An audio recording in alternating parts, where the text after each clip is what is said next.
लेकिन मुझे ऐसा लगता है कि ऑडियंस कहीं कनेक्ट नहीं कर पाई होगी या कहानी में उनको उतना वो and Randeep, Shaleen, Abhimanyu Singh, Amit Sial and many other actors have given their best and मेरे हिसाब से हर फिल्म मेकर को न्यू कमर्स को चांस देना चाहिए।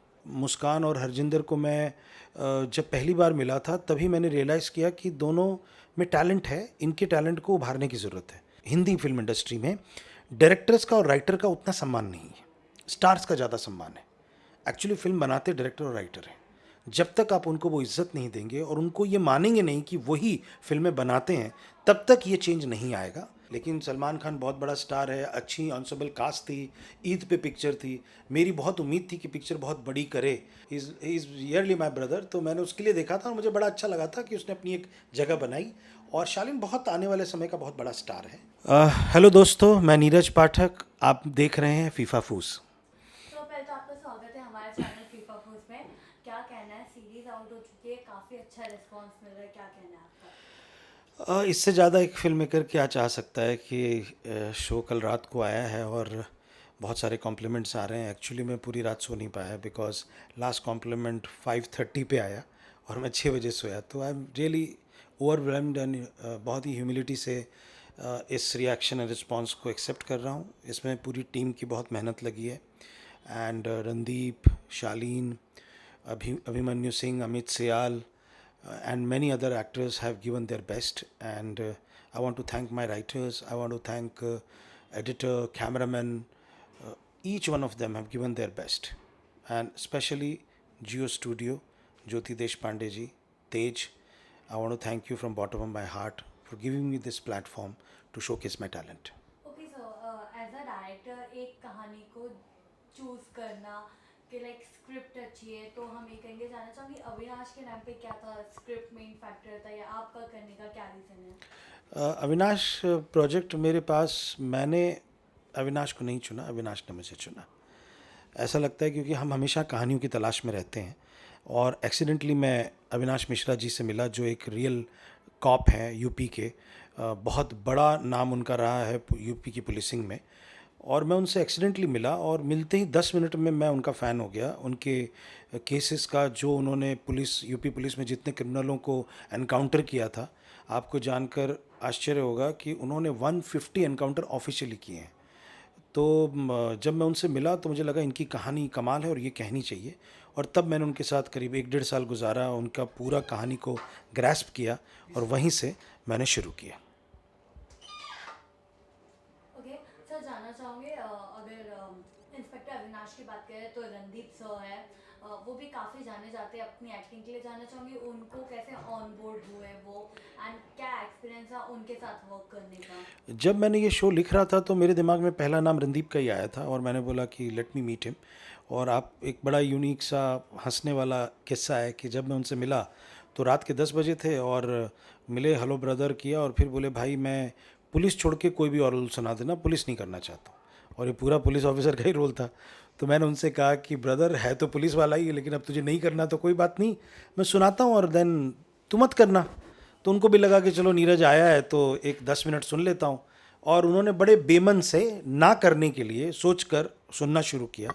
और यू वॉन्ट बिलीव, 2 सीन मैंने पहले सुनाए और शायद 5 मिनट का ही नरेशन हुआ होगा, उन्होंने बोला ब्रो मैं कर रहा हूँ ये। तो आई गेस अविनाश जी के कैरेक्टर ने, उनके वर्ल्ड ने रणदीप को इंस्पायर किया and he has given his best. मेरे हिसाब से उनके जीवन के टॉप मोस्ट परफॉर्मेंस में से एक है। ओके, जानना चाहूँगी मुस्कान और ये जो हमारे इनका डेब्यू है, तो एक न्यू एक्टर्स के जैसे आपने SRK के साथ काम जी किया है, जी। काफ़ी इरफान खान के साथ काम किया है और अभी रणदीप सर के साथ काम किया है, तो ये जर्नी आपकी कैसी थी एंड कितना डिफिकल्ट होता है न्यू टैलेंट्स के साथ काम करना? मेरे हिसाब से हर फिल्म मेकर को न्यू कमर्स को चांस देना चाहिए क्योंकि वो एक उनकी सोशल जिम्मेदारी भी है। बिकॉज नए लोग आते हैं बाहर से उम्मीद और सपने लेकर और जो स्टैब्लिश्ड हैं और जो ये काम कर सकते हैं उन्हें करना चाहिए। और मैं, आपको जानकर खुशी होगी कि इस शो में कम से कम 10 नए लोगों को हमने चांस दिया है और वो भी छोटे रोल में नहीं, प्रोमिनेंट रोल्स में। तो मुस्कान और हरजिंदर की हम बात करें तो दोनों ही बहुत ही कमाल के टैलेंटेड हैं दोनों। और मुस्कान और हरजिंदर को मैं जब पहली बार मिला था तभी मैंने रियलाइज़ किया कि दोनों में टैलेंट है, इनके टैलेंट को उभारने की ज़रूरत है। तो मैंने उनके लिए वर्कशॉप किया, करीब 2 ढाई महीना उन लोगों ने वर्कशॉप किया। और वर्कशॉप मैंने इसलिए किया क्योंकि जब वो सेट पर रणदीप के साथ आएँ और ऐसे बड़े एक्टरों के साथ खड़े रहें, तो उनको ऐसा फील ना हो कि हम रॉ हैं। तो वो कॉन्फिडेंस उनको मैं देना चाहता था ताकि सेट पे वो रीटेक करने से घबराए नहीं। लेकिन लकीली ये सब वन टेक आर्टिस्ट हैं, बहुत ज़्यादा इन लोगों ने टेक्स नहीं लिए और बहुत अच्छा परफॉर्म किया। और हरजिंदर का बहुत कमाल का रोल है और वो इस सीज़न के बाद लोग उसको बहुत जानने लगेंगे। और same is with Muskan, Binny character का नाम है। और मुझे ज़्यादा कुछ तकलीफ़ इसलिए नहीं हुई कि दोनों को मैंने एक बच्चों की तरह ट्रीट किया, बहुत प्यार से उनको सिखाया। जब नए आर्टिस्ट होते हैं तो उनमें एक ही चीज़ की कमी होती है, दैट इज़ अश्योरेंस की, सेल्फ अश्योरेंस और सेल्फ कॉन्फिडेंट। अगर वो उनको दे दो आप, तो they are good artist, they will do good. और वही इन दोनों ने किया है। आपको देखकर ये नहीं लगेगा कि इन लोगों ने पहली बार स्क्रीन पे शेप किया है। सर आपसे ये भी जानना चाहूँगी, आपने शुरुआत की थी मूवीज से, आपने काफ़ी मूवीज डायरेक्ट किया और अब आप ओटीटी कर रहे हो। जानना चाहूँगी इंडस्ट्री में जो चेंजेस आए, आप इन बदलाव को कैसे देखते हो? मैं देखता हूँ ओटीटी अब एक एक्सेप्टेड मीडियम है और ऑडियंस के दिल के बहुत करीब है, क्योंकि उसमें बहुत अलग अलग और नई नई कहानियाँ देखने मिलती हैं। और फिल्म एक लार्ज स्क्रीन का एक्सपीरियंस है, तो दोनों एग्जिस्ट करेंगे। और ओटीटी करने का मेरा सबसे बड़ा रीज़न ये था कि एज अ राइटर और एज अ डायरेक्टर, मैं कहानियों को, मेरे को लंबा समय मिलता है, I get hours to develop a character. So मुझे ओटीटी करके बहुत मज़ा आया, बहुत चैलेंज हुआ, मैं आगे भी करूँगा। लेकिन हाँ, मैं बैलेंस करूँगा क्योंकि मैं मूवीज़ को भी छोड़ना नहीं चाहता हूँ। तो आई गेस अगर मैं 2 मूवी करूँगा तो बीच में एक ओटीटी कर लूँगा, इस तरह का कुछ प्लान है। और ये शो मैंने प्रोड्यूस भी किया है, मेरी कंपनी है गोल्ड माउंटेन पिक्चर्स, और जियो स्टूडियो मेरे साथ इसमें है, उन्होंने मेरे साथ प्रोड्यूस किया है।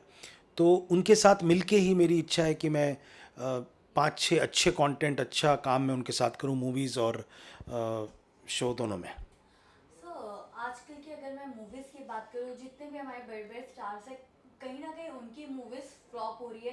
बट कहीं ना कहीं ऐसा भी हो रहा है कि जो छोटे सेलेब्स हैं उनकी मूवीज हिट हो जा रही है। तो क्या लगता है, क्या चीज़ हमारी इंडस्ट्री में रॉन्ग हो रही है जो मूवीज का परफॉर्मेंस अच्छा नहीं हो रहा? सबसे बड़ा रीज़न मैं ये मानता हूँ कि फ़िल्म बनाने के लिए जो एक पैशन होता है कि मैं अच्छी फ़िल्म बनाना चाहता हूँ, वो फ़िल्म ना होकर बिज़नेस की तरह ट्रीट किया जा रहा है। तो जब आप फ़िल्म को एक बिज़नेस की तरह ट्रीट करते हो तो उसके अंदर वो पैशन नहीं रहता, नंबर्स रहते हैं। और film is all about an art, it is an art, it is creating a scene, creating magic on screen. तो जब आप, जैसे कि आज मान लीजिए एक शॉट का पर्टिकुलर कलर देखने के लिए कि मुझे सनराइज़ चाहिए, आधे एक्टर्स हमारी फिल्म इंडस्ट्री के अभी वो आपको सनराइज शॉट नहीं देंगे, बोले सनसेट पे ले ले। वो 5 बजे आएंगे ही नहीं जहाँ पर आपको एक मैजिक लाइट चाहिए। जबकि साउथ में अभी भी ऐसे फिल्म मेकर्स हैं जो बोलते हैं तो एक्टर सुबह 4 बजे पहुँच जाता है, वो शॉट देता है क्योंकि जो विजन है वो देता है। राजमौली के साथ, मणिरत्नम के साथ, ऐसे बहुत सारे डायरेक्टर्स के साथ। दूसरा, हमारे यहाँ हिंदी फिल्म इंडस्ट्री में डायरेक्टर्स का और राइटर का उतना सम्मान नहीं है, स्टार्स का ज़्यादा सम्मान है। एक्चुअली फिल्म बनाते डायरेक्टर और राइटर हैं। जब तक आप उनको वो इज्जत नहीं देंगे और उनको ये मानेंगे नहीं कि वही फिल्में बनाते हैं, तब तक ये चेंज नहीं आएगा। जिस भी फिल्म, जो फिल्म चलती हैं, जो छोटी जो चल रही हैं, जो फिल्में जिसमें बहुत बड़े स्टार नहीं, आपने कहा वो चल रही हैं, वो इसलिए चल रही हैं क्योंकि उस फिल्म में स्टार्स नहीं, छोटे नए एक्टर हैं। वो डायरेक्टर फिल्म मेकर को पूरा भरोसे के साथ उनके कहने पे काम कर रहे हैं और वो लोग कहानी पे ज़्यादा काम कर रहे हैं, क्योंकि वहाँ पर ग्लैमर का या बहुत बड़ी फिल्मों का, बड़े सेट्स का सहारा नहीं लिया जा रहा है। वहाँ प्योर स्टोरी का और परफॉर्मेंस का सहारा दिया जा रहा है। तो मुझे लगता है ये सबक हम सबको जल्दी सीखना चाहिए। सारे बड़े टॉप स्टार्स की एक रिस्पॉन्सिबिलिटीज़ है कि उनके नाम की उनकी रिस्पॉन्सिबिलिटी है, वो खुद फैंस उनको अच्छे रोल्स में देखना चाहते हैं। तो मुझे ऐसा लगता है कि ये स्टार्स ऐसे ही नहीं बने, उन्होंने इतना अच्छा काम किया तभी यहाँ पहुँचे हैं। तो just let's pull up our socks, let's give more respect to writer and directors, and let's give most respect to the story. तब जाकर हम as a Hindi film industry फिर खड़े हो पाएंगे और कर पाएंगे। नाउअडेज ना सर, पैन इंडिया काफी चल रहा है, आपका क्या व्यूज है पैन इंडिया में? फाइनली रिकॉग्नाइजेशन मिल रहा है साउथ इंडस्ट्री को? नहीं, बिल्कुल मिलना भी चाहिए, क्योंकि पैन इंडिया के हम सब इंडियंस हैं और एक हिंदी फिल्म इंडस्ट्री, एक इंडियन फिल्म इंडस्ट्री मैं कहूँगा। और साउथ हमेशा से बहुत ही अच्छी फिल्में बनाता रहा है। साउथ की फिल्मों में और उनके फिल्म मेकर में एक चीज़ जो देखी है, जो मैं विश करता हूँ कि हमारी हिंदी फिल्म इंडस्ट्री में हो, डेडिकेशन उनमें बहुत है और डिसिप्लिन बहुत है। वो डिसिप्लिन हमारे यहाँ नहीं है। वहाँ पर 7 साढ़े 7 बजे वो शॉट लेते ही हैं, दे वैल्यू टाइम। और एक एक शॉट के पीछे उनकी पूरी जो मेहनत होती है या काम करने का तरीका है वो एक्सेलेंस पे होता है कि मैं कैसे ये शॉट बेटर ले लूँ। हमारे यहाँ वैसे डायरेक्टर्स बहुत कम हैं क्योंकि स्टार ड्रिवन है। अब स्टार ने बोल दिया, उसने जिस तरह कर लिया, और स्टारों को लगता है कि मैं ये कर लूँगा तो बेहतर होगा। I love stars, I want to work with them, I don't hate them, I don't say that they are not, they are, but only thing we are film makers. हम लोग फिल्म को प्यार करते हैं तभी तो फिल्में हैं। तो हम परिवार की तरह हैं, हमें एक दूसरे को पूछना चाहिए, बोलना चाहिए। और अगर आज हम डिफ़िकल्ट दौर से गुजर रहे हैं तो हमें वापस हमारी ग्लोरी को पाने के लिए जो मैंने पहले कहा उन सारी चीज़ों पे आना चाहिए। और पैन इंडिया फिल्म, हिंदी फिल्में तो पूरे वर्ल्ड में जाती हैं, कई साउथ इंडियन फिल्में हिंदी से बनी हैं, कई हिंदी फिल्में साउथ से बनी हैं, तो पैन इंडिया तो हम पहले भी थे। अब सिर्फ इतना हुआ है कि साउथ की पिक्चरों को ज़्यादा बड़ा प्लेटफॉर्म मिला है क्योंकि OTT के आने के बाद, जब OTT में लोगों के पास वक्त था, तब बहुत सारी डब साउथ फिल्में हमने देखी। सो हमें वहाँ के स्टार्स भी अपने लगने लग गए क्योंकि पैसे मौका नहीं मिलता था। इस वजह से अब सब एक हो गए क्योंकि मैंने वो भी देख लिया, मैंने अल्लू अर्जुन को भी देख लिया, रामचरण को भी देख लिया, मैंने राजा मौली की पिक्चर देख ली, केरला की, मलयालम की थ्रिलर्स भी देख ली। तो दैट वे अब कोई बाउंड्रीज नहीं रही हैं और ये बहुत अच्छी बात है फिल्म इंडस्ट्री के लिए कि हेल्दी कंपटीशन है कि जो अच्छा करे वो चलेगा। सर बट कहीं ना कहीं अगर रिसेंट मूवी की बात करो, किसी का भाई किसी की जान, उसमें भी साउथ के स्टार्स थे, हाँ, बट कहीं ना कहीं बॉक्स ऑफिस पे इतना धमाल नहीं मचा आई गेस मैंने फिल्म देखी नहीं है, लेकिन मुझे ऐसा लगता है कि ऑडियंस कहीं कनेक्ट नहीं कर पाई होगी या कहानी में उनको उतना वो कहते हैं कि कॉम्पैक्ट नहीं लगी होगी या एंगेज नहीं लगी होगी। लेकिन सलमान खान बहुत बड़ा स्टार है, अच्छी ऑनसेबल कास्ट थी, ईद पे पिक्चर थी। मेरी बहुत उम्मीद थी कि पिक्चर बहुत बड़ी करे क्योंकि उसके एक दो गाने भी चले थे and Salman is a eternal star. तो I guess it's a just a phase. कई बार कुछ पिक्चरों के ट्रेलर नहीं कनेक्ट करते हैं या फिल्म जैसी उम्मीद की होगी उतनी खरी नहीं उतरी होगी। तो अगली बार I guess something good will come out from Salman भाई। ओके, शालीन भनोट भी वेब सीरीज में जानना चाहूंगी, उनके साथ किस तरीके का एक्सपीरियंस रहा है शूट? शालीन एक छोटा भाई है मेरा, बड़ा नटखट और बदमाश है वो। और मेरा अपना एक्सपीरियंस बहुत ही आउटस्टैंडिंग रहा उसके साथ। कई बार उसने डांट भी खाई सेट पे क्योंकि उसका क्या, उसकी पर्सनैलिटी शालीन की और रोल की पर्सनैलिटी कम्प्लीटली डिफरेंट थी। बलजीत सिंह एक बहुत ही इंटेंस और सीरियस बंदा है जिसकी लाइफ में पर्सनल क्राइसिस चल रही है, उसकी बीवी उसको छोड़ के गई है, वो ड्रंकर्ड है, अल्कोहलिक है और एक्शन में है। तो वो रियल लाइफ में जो शालीन है वो बड़ा बातूनी मस्ती वाला, उसको बहुत बात करनी है, बहुत एनर्जी है। हमने बिग बॉस में भी शालीन के जी लिए जी देखे थे, जी, क्या कहना है, आपने देखा था बिग मैंने बॉस देखा था। शालीन मैं सिर्फ शालीन के लिए देखा था because he is yearly my brother. तो मैंने उसके लिए देखा था और मुझे बड़ा अच्छा लगा था कि उसने अपनी एक जगह बनाई। और शालीन बहुत आने वाले समय का बहुत बड़ा स्टार है। उसको मैं बस एक ही बात कहता हूँ कि हम सब शक्तियों से चलते हैं, एनर्जी से। अपनी एनर्जी को पहचानो और ग्राउंडेड रहो, बस मैं ये उससे कहता हूँ क्योंकि बड़ा हूँ तो मैं उसे कह सकता हूँ। इसमें उसने बहुत अच्छा रोल किया है और I guess people are going to love Baljeet as well as inspector Avinash. Sir आपसे जानना एक और चाहूंगी, इरफान सर जो हमारे जी, इरफान सर, उनके साथ भी आपने काम किया है, क्या कहना कुछ मैं इरफान मैं क्या बताऊँ, स्पिरिचुअल एक्सपीरियंस है उसके साथ काम करने का। मैंने राइट या रॉन्ग पिक्चर उससे की थी, हम उससे पहले भी एक टीवी शो कर चुके थे, सालों बाद जुड़े थे। इरफान एक मैजिकल एक्टर है।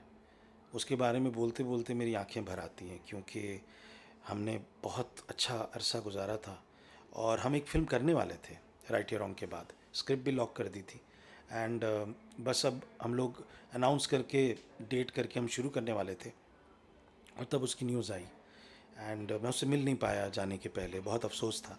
लेकिन जब वो चले गए उसके एक दिन बाद शायद या 1.5 दिन बाद मेरे सपनों में उनकी मुलाकात हुई थी और मैं वो पल भूल नहीं सकता हूँ। ऐसा लगा कि he was there with me और वो मुझसे मेरे ड्रीम में कह रहे थे कि मैं आ गया ना मिलने तुझसे।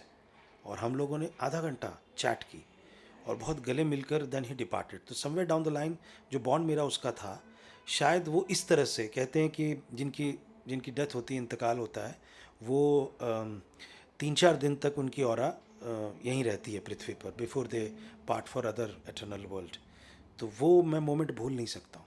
बहुत व्हाट एन एक्टर, सहज सीन को, छोटे से सीन को उम्दा बना देना, राइटर डायरेक्टर के काम को अब ओन करना, उससे ऊपर ले जाना, ऐसे एक्टर बहुत रेयरली आते हैं, बहुत रेयरली। एंड बहुत बड़ा लॉस है इंडस्ट्री का, पूरी फिल्म इंडस्ट्री का। I wish wherever you are my brother Irfan, मेरे भाई, जहाँ भी तुम हो, I miss you, I love you, be blessed. Sir अब इंस्पेक्टर अविनाश का आपका फेवरेट प्रोजेक्ट होगा, बट स्टिल जानना चाहूँगी आपने काफ़ी प्रोजेक्ट किए, कौन सा आपका पर्सनल फेवरेट है? पर्सनल फेवरेट में राइट या रॉन्ग मेरा फेवरेट था, क्योंकि इरफान और सनी दोनों मेरे फेवरेट एक्टर उसमें रहे थे, और वो मेरा पहला प्रोडक्शन भी था एज ए प्रोड्यूसर और एज ए डायरेक्टर, तो वो मेरे दिल के करीब है और बहुत मेहनत की थी और पिक्चर की बहुत तारीफ भी हुई थी। लेकिन इंस्पेक्टर अविनाश मेरे लिए स्पेशल इसलिए है कि कोविड के बाद हम सब में कुछ ना कुछ बदलाव आया है, हम कहीं ना कहीं ग्रो हुए हैं, हमारे अंदर एक इंसान जो अंदर, हम कहीं ना कहीं स्पिरिचुअली भी कनेक्ट हुए हैं। उसके बाद ये पहला प्रोजेक्ट मेरे पास आया, तो मुझे ऐसा लगता है कि अभी इस वक्त मैं इससे बहुत ही ऑब्सेस्ड हूँ और बहुत ही इन्वेस्टेड हूँ इस प्रोजेक्ट में, और मुझे ऐसा लगता है कि अविनाश मेरे जीवन के लिए एक माइलस्टोन साबित होगी। Rest audience is God. अच्छा, शालिन जो आपके भाई है, अभी वो शो कर रहे हैं बेकाबू, जहाँ उनका कैरेक्टर काफ़ी अलग है, क्या कहना है, आपने देखा और कैसा मैंने लग कुछ रहा है ग्लिम्सेस आपको? देखे हैं, शो नहीं देख पाया हूँ, उसने मुझे कुछ क्लिप्स भेजी थी, तो मैंने यही कहा कि शालीन एक बहुत ही ब्रिलियंट एक्टर है और उसकी एनर्जी बहुत राइट तरीके से अब यूज़ हो रही है, और आने वाले समय में वो बहुत बड़ा स्टार बनेगा और मुझे निराश ज़रूर नहीं करेगा, आई एम डैम श्योर। तो Shaleen, I love you, be blessed, बस इसी तरह आगे बढ़ते रहो। सर आपसे ये भी जानना चाहूँगी, करेंटली केरला स्टोरी को भी काफ़ी अच्छा जी बॉक्स ऑफिस पे कलेक्शन जी। मिला है, क्या कहना है आपको, मूवी कैसी लगी है? जो कंट्रोवर्सी हो रही है उस मतलब क्या वो नेसेसरी थी, नहीं थी, आपका क्या व्यूज है क्रिटिसाइज मैं ये करने मानता हूँ कोई भी फिल्म जब इतनी बड़ी हिट होती है तो कुछ ना कुछ वो ऑडियंस से कनेक्ट करती है। जिस मुद्दे को उन्होंने उठाया है, ये मुद्दा डेफिनेटली कुछ स्टेट्स में है, और वो मुद्दा जब लोगों के सामने आया तो लोग हिल गए, लोगों को शॉक लगा कि क्या ऐसा भी होता है। भले वो केस कम रहे हों, कंट्रोवर्सी इस बात की थी कि भाई इतने केस नहीं हुए या कम रहे। मैं ये मानता हूँ अगर वो केस की संख्या 10 में भी हो या 15 में भी हो या एक भी हो, तो एक लड़की के साथ ऐसा हुआ है, वो कहानी भी हमें अपील कर सकती है, बिकॉज कई फिल्मों में हम एक ही जीवन देखते हैं। तो मुझे लगता है कंट्रोवर्सी नहीं होनी चाहिए, फिल्म मेकर का अपना एक तरीका है कहने का, जिसे फिल्म नहीं पसंद है वो ना देखे, जिसे पसंद है वो देखे। पर मेरी फिल्म इंडस्ट्री के लिए अच्छा है कि एक फिल्म 150 से 200 करोड़ कर रही है और लोग थिएटर में वापस जा रहे हैं। तो मुझे कहना है कि, और वो प्योर स्टोरी के दम पर, और हाँ कुछ लोग कहेंगे कंट्रोवर्सी के दम पर, लेकिन कंट्रोवर्सी ज़्यादा समय तक नहीं चलती अगर स्टोरी में दम ना हो तो। के? अगर इंस्पेक्टर अविनाश की अगर मैं बात करूँ तो अभी ही शुरुआत हुई है, अभी काफ़ी अच्छे रिस्पॉन्स आ रहा है, वी आर होप के और काफ़ी अच्छे आपको रिस्पॉन्स है। लास्टली आपको क्या कहना है रिगार्ड योर वेब सीरीज? मैं बहुत थैंकफुल हूँ लोगों का कि अभी बस आज पहला ही दिन है यार, और मैं तारीफ़ें सुन रहा हूँ, लोगों को शो पसंद आ रहा है। तो हम फिल्म मेकर्स के लिए ये दिन ऐसा होता है कि हम बहुत नर्वस होते हैं। जैसे एग्ज़ाम होती है, तो जब हम 10th और बोर्ड की एग्ज़ाम देते हैं तो रिज़ल्ट ना आने तक कैसा हम फील करते हैं, हम वैसा ही फील करते हैं। लेकिन मुझे बहुत अच्छा लग रहा है, मैं थोड़ा सा अब रिलैक्स हो गया हूँ कि शो वाकई में लोगों को बहुत पसंद आ रहा है, और पसंद आना भी चाहिए क्योंकि इतने लोगों की मेहनत लगी है। सबसे बड़े प्लेटफॉर्म पे, सबसे बड़े स्टूडियो पे ने शो बनाया है, जियो स्टूडियो ने, और जियो सिनेमा पे आ रहा है, जिनके इतने सारे सब्सक्राइबर, और आईपीएल अभी चल रहा है, तो I guess will get the numbers and लोग इसको एकदम हाथों से उठाएंगे।